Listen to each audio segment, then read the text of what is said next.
বিশ্ব স্বাস্থ্য সংস্থার আহ্বান উপেক্ষা করে ফাইজার ও মডার্নার বুস্টার ডোজের অনুমোদন দিল যুক্তরাষ্ট্র। আরও 10 কোটি মানুষ করোনায় আক্রান্ত হওয়ার শঙ্কা।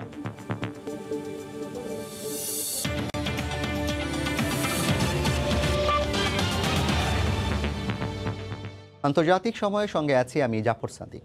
ইতালি জুড়ে দেখা দিয়েছে তীব্র দাবদাহ। বুধবার সিসিলির লুসিফা অঞ্চলে সর্বোচ্চ তাপমাত্রা রেকর্ড করা হয় 48.8 ডিগ্রি সেলসিয়াস, যা ইউরোপে যাবৎকালের সর্বোচ্চ। এতে স্থানীয়দের পাশাপাশি ভোগান্তিতে পড়েছেন দেশটিতে ভ্রমণে আসা লাখ লাখ পর্যটক।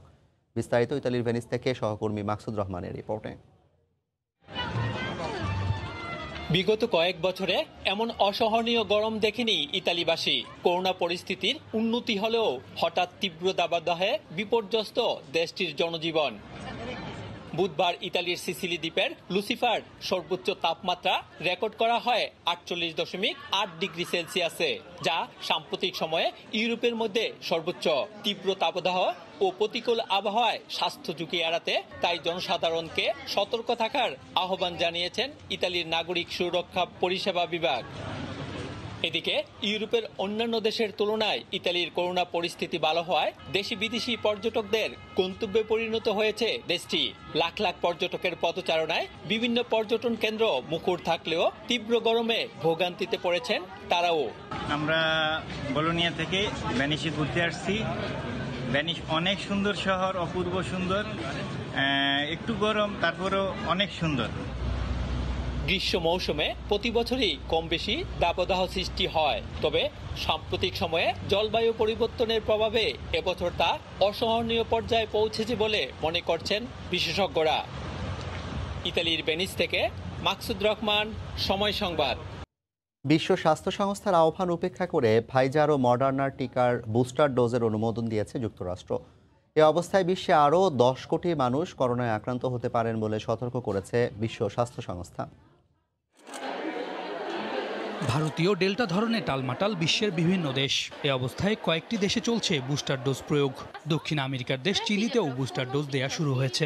সেখানকার 72% মানুষ এখন পর্যন্ত পূর্ণ টিকার আওতায় এসেছেন। 55 বছরের বেশি বয়সীদের বুস্টার ডোজ দেয়া হচ্ছে। এ ধারা অব্যাহত থাকবে। আপাতত সেপ্টেম্বর পর্যন্ত 20 লাখ বয়স্ক মানুষ এই টিকা পাবেন।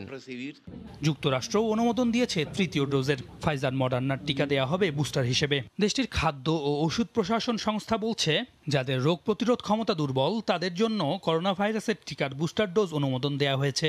এক গবেষণার তথ্য বলছে, যুক্তরাষ্ট্রের 2.7% টিকা গ্রহীতার করোনা রোগ প্রতিরোধ ক্ষমতা নষ্ট হয়ে গেছে। টিকার 2 ডোজ নেয়ার পর 6 থেকে 12 মাসের মধ্যে তৃতীয় ডোজ নেওয়া যাবে। মডার্নার টিকা ডেল্টার বিরুদ্ধে 76% কার্যকর, আর ফাইজারের টিকা 42% কার্যকর। যুক্তরাষ্ট্র এখন ডেল্টায় বিপর্যস্ত। 1.5 লাখের মতো মানুষ গেল কয়েকদিন ধরে আক্রান্ত হচ্ছেন, মৃত্যু 600-র বেশি। শিগগিরই পরিস্থিতি নিয়ন্ত্রণ করা না গেলে শিশুদের মধ্যেও সংক্রমণের হার উদ্বেগজনক হারে বাড়বে বলে সতর্ক করেছেন মার্কিন শীর্ষ সংক্রামক রোগ বিশেষজ্ঞ অ্যান্থনি ফাউসি। আলফার চেয়ে ডেল্টা অনেক বেশি সংক্রামক, আর এ কারণেই এটি দ্রুত শিশুদের মধ্যে ছড়িয়ে পড়ছে। আপাতত এই হার কিছুটা কম হলেও অচিরেই শিশুদের মধ্যে ডেল্টার সংক্রমণ বাড়বে বলে আশঙ্কা করছি আমরা। কেননা প্রাপ্তবয়স্কদের মধ্যে এটির সংক্রমণের হার দিন দিন বেড়েই চলেছে, আর এর অর্থ হলো যতদিন পর্যন্ত এটি বাড়তে থাকবে ততদিন পর্যন্ত বড়দের থেকে ছোটদের মধ্যেও এটি ছড়িয়ে পড়বে। ইন্দোনেশিয়ায় কোভিড পরিস্থিতি এখনো নিয়ন্ত্রণে আসছে না। দৈনিক 20,000-এর বেশি আক্রান্ত হচ্ছেন, এখনো মৃত্যু 1500-র কাছাকাছি। রাশিয়ায় গড়ে শনাক্ত 20,000-এর বেশি, মৃত্যু 8 শতাধিক। এছাড়া ডেল্টা ক্রমেই ছড়িয়ে পড়ছে চীনের বিভিন্ন অঞ্চলেও।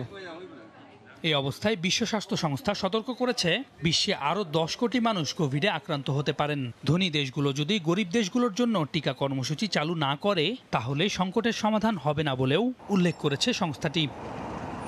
এরই মধ্যে কানাডা ঘোষণা দিয়েছে, গরিব দেশগুলোকে 1 কোটি ডোজ জনসন অ্যান্ড জনসনের টিকা দেবে তারা। বাংলাদেশও কানাডার কাছ থেকে এই টিকা পেতে পারে। সৈয়দ ইফতেখার, সময় সংবাদ। জার্মানিতে 8,000-এর বেশি মানুষকে করোনার টিকার বদলে স্যালাইন দেওয়া হয়েছে বলে আশঙ্কা করছে স্থানীয় কর্তৃপক্ষ। একজন নার্স এমন ঘটনা ঘটিয়েছেন বলে সন্দেহ করা হচ্ছে। দেশটির 8,500-এর বেশি বাসিন্দাকে নতুন করে করোনার টিকা নেওয়ার আহ্বান জানানো হয়েছে। চলতি বছরের মার্চ ও এপ্রিলে সেখানে 6 জনের শরীরে করোনার টিকার বদলে স্যালাইন পুশ করা হয় বলে প্রাথমিকভাবে ধারণা করা হলেও পরে জানা যায় এই সংখ্যা আসলে অনেক বেশি। টিকার বদলে স্যালাইন নিয়েছেন এমন সন্দেহে ৮,৫৫৭ জনকে পুনরায় টিকা নেওয়ার জন্য বলা হয়েছে। তাদের মধ্যে অনেকেই আবার টিকা নিতে গেছেন বলে জানা যায়। শরীরে স্যালাইন পুশ করার ঘটনার সঙ্গে নার্সের জড়িত থাকার বিষয়টি তদন্ত করে দেখছে জার্মান পুলিশ।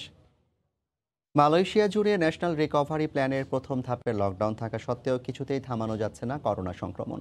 গত ২৪ ঘন্টায় দেশটিতে ২১,৬৬৮ জন করোনায় আক্রান্ত হয়েছেন। একদিনে মারা গেছেন ৩১৮ জন। এ অবস্থায় সরকার বিদেশিদের বৈধকরণের মেয়াদ বাড়ালেও এর সুফল পাচ্ছেন না অনেকে। পাসপোর্টের মেয়াদ শেষ হলেও নবায়ন করতে না পেরে অবৈধ থাকার ঝুঁকিতেই রয়েছেন তারা।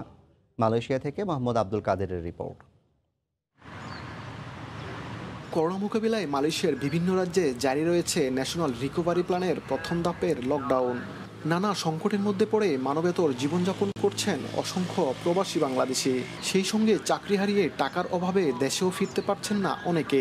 দেশটিতে অবৈধদের সাধারণ ক্ষমা ঘোষণা করলেও চলমান রয়েছে ইমিগ্রেশন বিভাগের ধরপাকড় অভিযান। মালয়েশিয়ায় প্রবাসীদের বৈধকরণের মেয়াদ আগামী ৩১ ডিসেম্বর পর্যন্ত বাড়ালেও বাংলাদেশিদের কাছেই হঠাৎ করে যেন সোনার হরিণ হয়ে উঠেছে পাসপোর্ট। নবায়নের জন্য আবেদন করে অনেকে ৫-৬ মাসেও পাচ্ছেন না নতুন পাসপোর্ট। এতে পাসপোর্টের মেয়াদ শেষ হওয়ায় অবৈধ থাকার ঝুঁকিতেই থাকছেন অসংখ্য প্রবাসী বাংলাদেশিরা। বাংলাদেশিরা যত সমস্যায় পড়ো কখনো আমরা এম্বাসিডারে বা আমাদের কোনো সহযোগী হিসাবে আমরা কাউকে কখনো পাই নাই, এবং পাসপোর্ট অফিসে যাইলেও আমাদেরকে বিভিন্ন হয়রানি হইতে হয়। ৬ মাস ধরে আমি পাসপোর্ট পাই না, আমি ঠিকমতো আমি পারমিট করতে পারতাছি না পাসপোর্টের জন্য।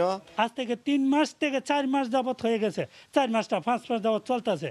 একটা পাসপোর্ট যদি পাসপোর্ট লাগে তাহলে একটা লোক কোম্পানি থেকে পাসপোর্ট কীভাবে লাগাবে? গত ৪ মাস আগে পাসপোর্ট জমা দিয়েছি, এখনও আমার পাসপোর্ট অনলাইনে কোনো সিস্টেমে পাচ্ছি না, এবং এম্বাসির একটা ফেসবুক পেজ আছে ওখানেও দিচ্ছি, কেউ কোনো রেসপন্স করতেছে না, ফোন দিচ্ছি কোনো রেসপন্স পাচ্ছি না। বর্তমান পরিস্থিতিতে সব প্রবাসীদের মালয়েশিয়ার আইনকানুন মেনে পরিস্থিতি মোকাবেলার আহ্বান জানিয়েছেন কমিউনিটি নেতারা। হাইকমিশন কর্তৃক যে পোস্ট অফিসের মাধ্যমে যে পাসপোর্ট দেওয়ার যে সিদ্ধান্তটা নিয়েছেন, এটা আমাদের পাসপোর্ট পাওয়ার ক্ষেত্রে যথেষ্ট নয়। আর বিশেষ করে আমাদের অনেক পাসপোর্ট অনেক ৪-৫ মাসে আবেদন করেছি, এই পাসপোর্টগুলো কিন্তু এখন পর্যন্ত কোনো এগুলা অ্যাপ্রুভাল হয় না, বা এগুলা কোনো অবস্থান আছে আমরা এখনও জানি না। এদিকে বেশ কিছু কোম্পানির কাজ বন্ধ থাকায় বেশিরভাগ শ্রমিকের কাছে নেই নগদ অর্থ। সরকার ঘোষিত এই লকডাউনে মজুরি পরিশোধের কথা থাকলেও বেশিরভাগ নির্মাণ শ্রমিক পাচ্ছেন না তাদের মজুরি। করোনায় বিপর্যস্ত এসব প্রবাসীদের এমন দুর্ভোগের কথা বিবেচনা করে বাংলাদেশ দূতাবাস সহ সংশ্লিষ্টদের আন্তরিক সহযোগিতা কামনা করছেন ভুক্তভোগীরা। মালয়েশিয়ার কুয়ালালামপুর থেকে মোহাম্মদ আব্দুল কাদের, সময় সংবাদ। সংক্রমণের ওঠানামার মধ্যেই প্রায় ৬০% নাগরিককে ভ্যাকসিনের আওতায় এনেছে পর্তুগাল। বৃহস্পতিবার ১২ বছরের বেশি বয়সী কিশোর কিশোরীদের জন্য টিকা নিবন্ধন উন্মুক্ত করেছে দেশটি। এর মধ্যেই গ্রীষ্মের ছুটি কাটাতে পর্তুগালে আসছেন বিভিন্ন দেশের পর্যটকরা। লিসবন থেকে বিস্তারিত জানাচ্ছেন তারিকুল হাসান আশিক। এখনও গড়ে প্রতিদিন ১০ জনের মৃত্যু এবং ২,৫০০-এর বেশি আক্রান্তের মধ্যেও অনেকটা স্বাভাবিক জীবনে পর্তুগাল। রিকার্দো জর্জ ইনস্টিটিউটের গবেষণা বলছে নতুন আক্রান্তের শতকরা ৯৮.৯% ডেল্টা ভ্যারিয়েন্টে আক্রান্ত। তবে বিধিনিষেধ শিথিল হওয়ার পাশাপাশি দেশের অধিকাংশ কর্মজীবী নাগরিক ভ্যাকসিনের আওতায় আসায় গতি ফিরতে শুরু করেছে বিভিন্ন কার্যক্রমে। বৃহস্পতিবার থেকে ১২ বছরের ঊর্ধ্বে থাকা কিশোর কিশোরীরাও ভ্যাকসিন নেয়ার জন্য সময় নিতে পারছেন। এতে সাড়াও পড়েছে বেশ। প্রথম দিনেই টিকা নেয়ার সময় নিয়েছেন কয়েক হাজার শিক্ষার্থী।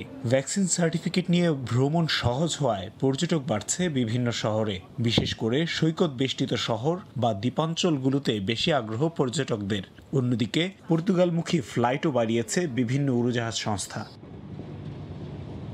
তবে এখনও প্রবাসী বাংলাদেশি ব্যবসায়ীদের ব্যবসায় খুব একটা প্রভাব লক্ষ্য করা যাচ্ছে না বলে জানিয়েছেন তারা। পর্যটক আসা অব্যাহত থাকলে সামনে ভালো কিছুর প্রত্যাশা করছেন এসব ব্যবসায়ীরা। তারিকুল হাসান আশিক, সময় সংবাদ, লিসবন, পর্তুগাল। বেশ কয়েক বছর চেষ্টার পর অবশেষে শোকের মাসে ইতালীয় ভাষায় প্রকাশিত হলো বঙ্গবন্ধুর অসমাপ্ত আত্মজীবনী। এর ফলে ইতালীয় নাগরিকদের পাশাপাশি আগামী প্রজন্ম বঙ্গবন্ধু ও বাংলাদেশকে জানার সুযোগ পাবে বলে মনে করছে কর্তৃপক্ষ।